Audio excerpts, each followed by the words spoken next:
नमस्कार व्यूअर्स, और आप सब लोग कैसे हैं। आशा करती हूँ आप सब लोग अच्छे होंगे, स्वस्थ होंगे।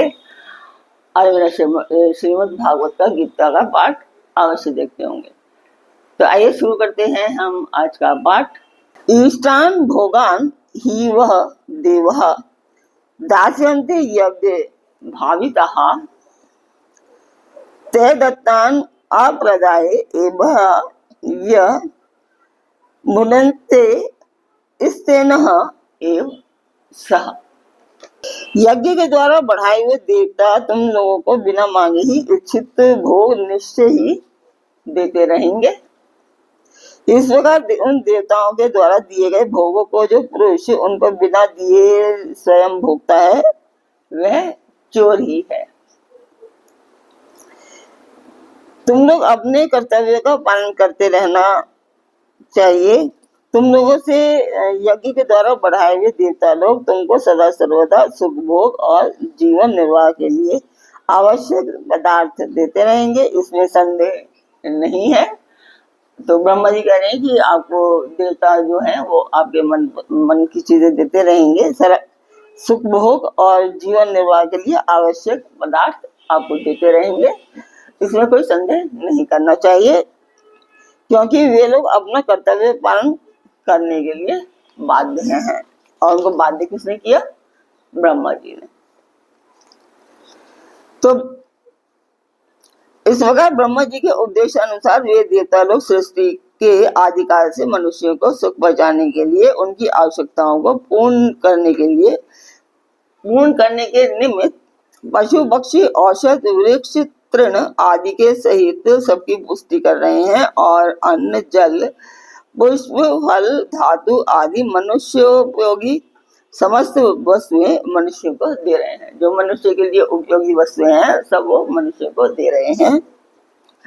जो मनुष्य उन सब वस्तुओं को उन देवताओं का ऋण चुकाए बिना, उनका न्यायोचित स्वयत्व उन्हें अर्पण किए बिना स्वयं अपने काम में लाता है, वह वैसे ही कृतज्ञ और चोर होता है। जो इस तरह के यज्ञ वगैरह नहीं करते हैं वो चोर ही होते हैं। जैसे कोई स्नेहशील माता पिता से पाला पोसा हुआ पुत्र उनकी सेवा ना करने से एवं उनके मरने के बाद श्राद्ध तर्पण आदि ना करने से किसी के द्वारा उपकार पाया हुआ मनुष्य यथा साध्य प्रत्युपकार ना करने से, अथवा कोई दत्तक पुत्र पिता के द्वारा प्राप्त संपत्ति का उपभोग करके माता पिता की सेवा ना करने से कृतज्ञ और चोर होता है। आगे कहते हैं कि सृष्टि के आरंभ काल से ही मनुष्य यज्ञ के द्वारा देवताओं को बढ़ाते आए हैं, और देवता लोग मनुष्य को इष्ट भोग प्रदान करते आए हैं।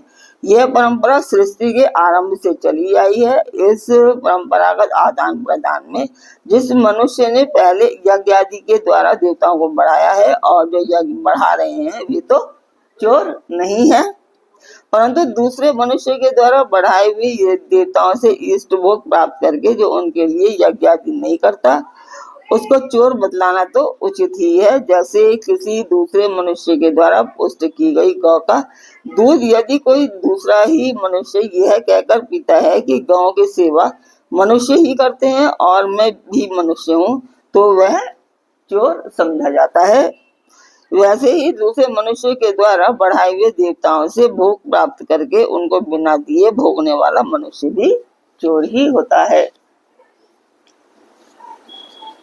तो आज का पाठ आपको कैसा लगा कमेंट बॉक्स में मुझे अवश्य बताएं। अब ये वीडियो खत्म करती हूँ। आपका सब्सक्राइब करिए, लाइक करिए और शेयर करना बिल्कुल न भूलिए। ओम कृष्णाय नमः।